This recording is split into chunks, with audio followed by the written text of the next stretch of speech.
राधे राधे। जय श्री राधे, जय श्री वृंदावन धाम। आज मैं यह वीडियो वृंदावन बांके बिहारी कॉरिडोर के संबंध में बनाना चाह रहा हूँ।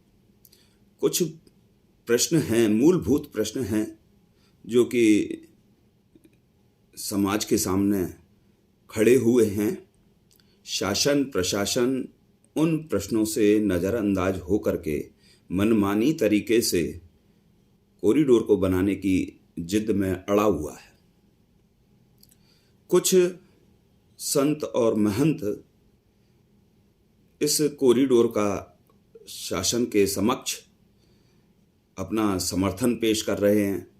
मेरी समझ से बाहर है कि वह किस संदर्भ में बिना सोचे समझे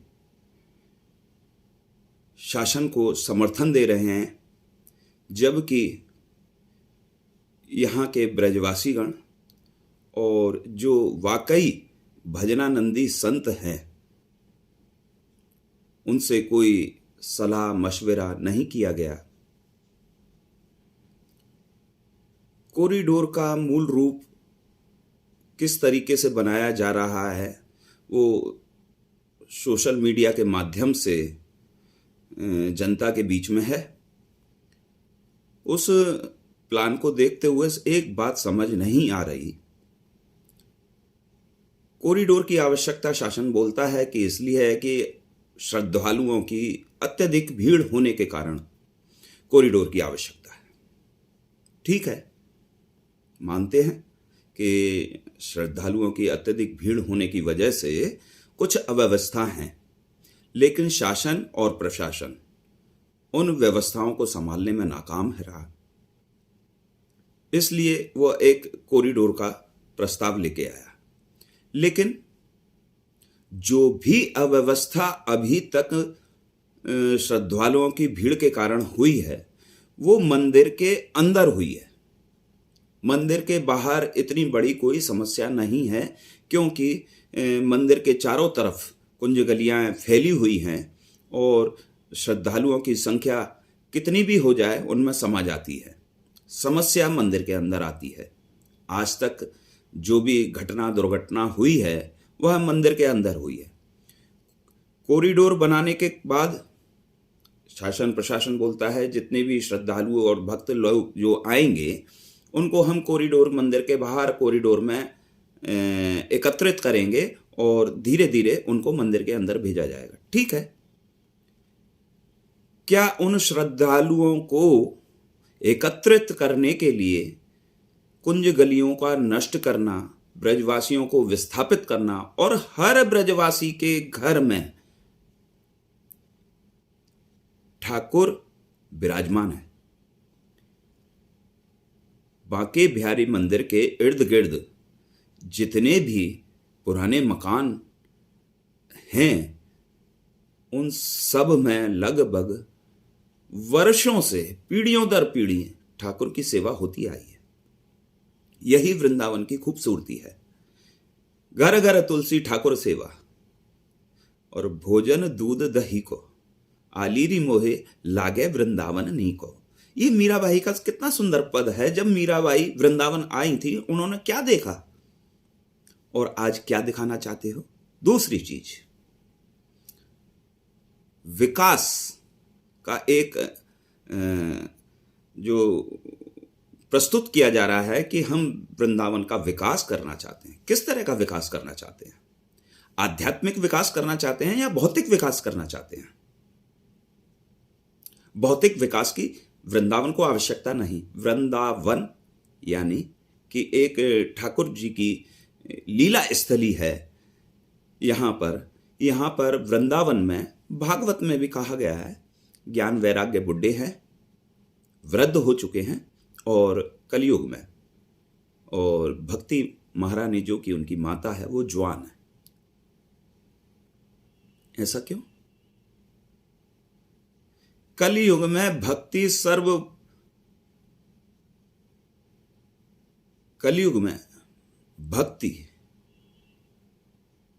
सर्वप्रथम मुख्य रूप से मानी जाएगी। भक्ति ही एक साधन होगा। लेकिन आज शासन प्रशासन हमारे माननीय मुख्यमंत्री जी को वृंदावन की महिमा से अवगत नहीं करा पा रहे।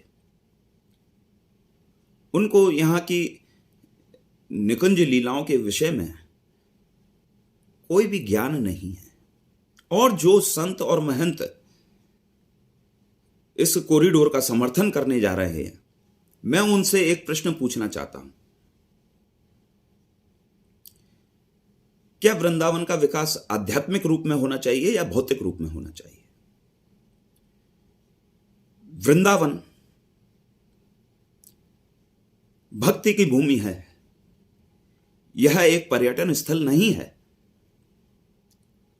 क्या आप इसको पर्यटन स्थल बनाना चाहते हैं? बड़े बड़े आश्रमों के महंत बनने के उपरांत क्या आपको इतना ज्ञान नहीं कि वृंदावन में रहकर भौतिकवादी परिस्थितियों से दूर रहना चाहिए? भौतिकवादी आपको विकास करना है, वृंदावन की पंचकोश परिक्रमा के बाहर आप चाहें जितना विकास करिए, लेकिन वृंदावन को उन ब्रजवासियों के लिए जो कि नित्य प्रति ठाकुर की सेवा में लगे रहते हैं, निरंतर ध्यान करते हैं, उन संतों का जो कि निरंतर ठाकुर का स्मरण करते हुए भजन ध्यान करते हैं, ऐसे महंत और संतों की आवश्यकता नहीं जो कि सिर्फ शासन की गुलामी कर रहे हैं, भौतिकतावादी में अपना जीवन यापन कर रहे हैं।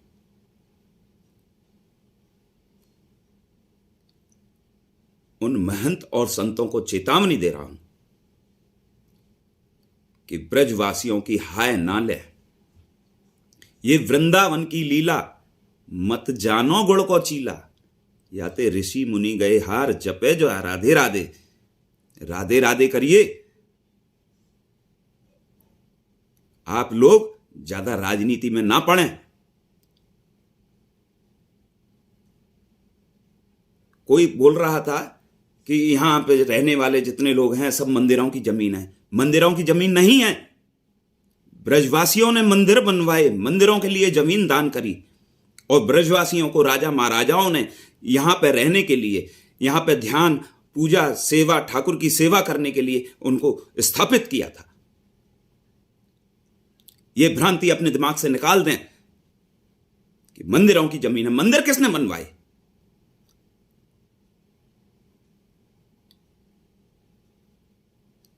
मंदिरों को बनाया गया इन ब्रजवासियों का सहयोग है।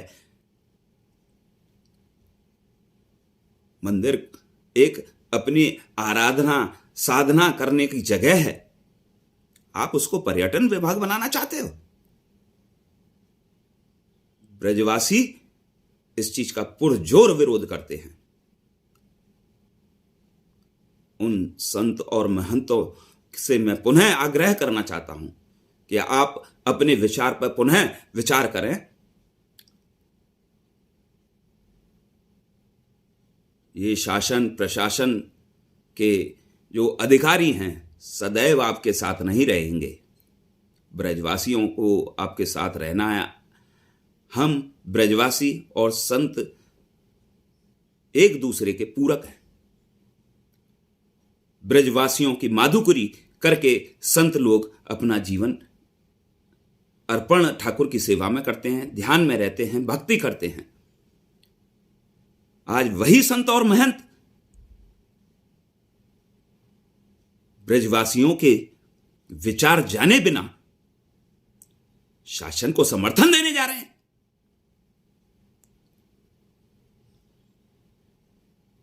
मेरी समझ से बाहर है। मैं उन ऐसे संत और महंतों का पुरजोर विरोध करता हूं।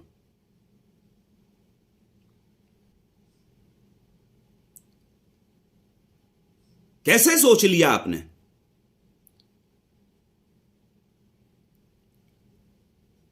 कॉरिडोर बनाएंगे। मुझको याद आता है महाभारत काल।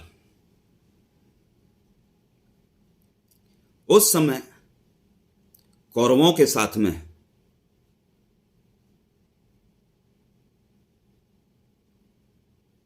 कितनी सेना, द्रोणाचार्य, भीष्म पितामह और जाने कितने भी लोग कौरवों के साथ थे, और पांडवों के साथ श्री कृष्ण थे। वही चीज आज मुझे भी याद आ रही है। ये संत महंत कितने भी लोग इन कौरव रूपी अधिकारियों के साथ हो जाएं, हमारे साथ हमारा लाला कन्हैया है, राधा रानी की शक्ति है। आप प्रयास कर लीजिए, करिए। ये कॉरिडोर नहीं बनेगा। ब्रजवासियों को विस्थापित करके आप यदि कॉरिडोर बनाना चाहते हैं, नहीं बनेगा। हमें हमारे लाला पर, कन्हैया पर पूर्ण भरोसा है, हमारी राधा रानी पर हमें पूर्ण भरोसा है। आज हम यहां पर भजन करने बैठते हैं, क्या स्थिति कर रखी है। इतना शोरगुल, लाउड स्पीकर, माइक वगैरह सब चिल्लाते रहते हैं। अरे आपको मालूम है एक ध्वनि प्रदूषण एक कानून के खिलाफ है। आपको प्रचार करने के माध्यम और भी कई हैं। आप बैनर लगाइए, पोस्टर लगाइए, जनता को अवगत कराइए।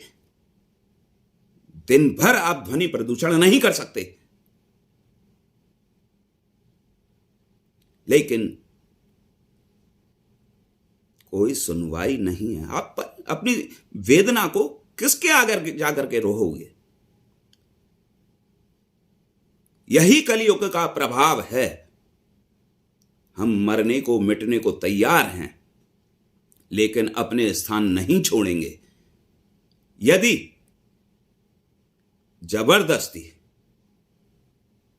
हम लोगों को यहां से हटाया गया तो हम परिवार सहित अपनी आहुति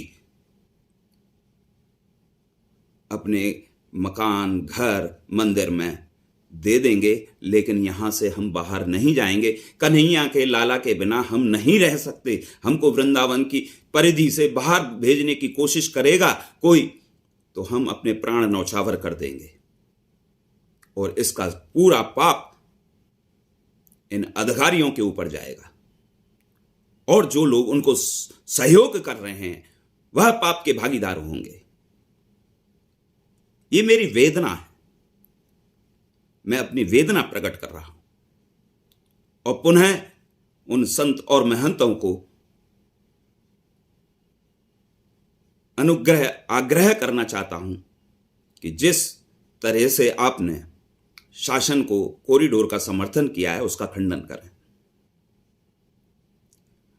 कौरवों की सेना में ना जाएं, पांडवों की सेना में आए। विजय होगी, हमें पता है। ये कॉरिडोर नहीं बन पाएगा। कन्हैया की लीला से अभी आप लोग अवगत नहीं हैं।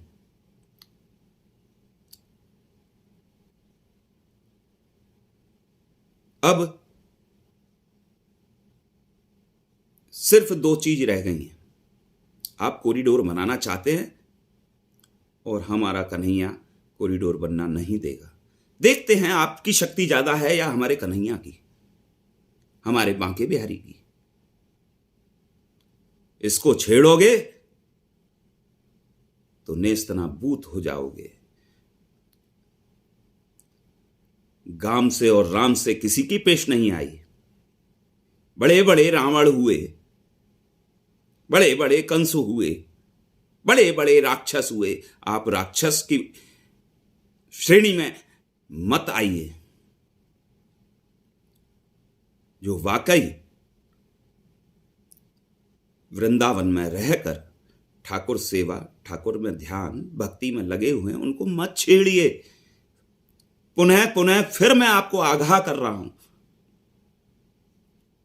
आपको बहुत बड़ा नुकसान उठाना पड़ेगा।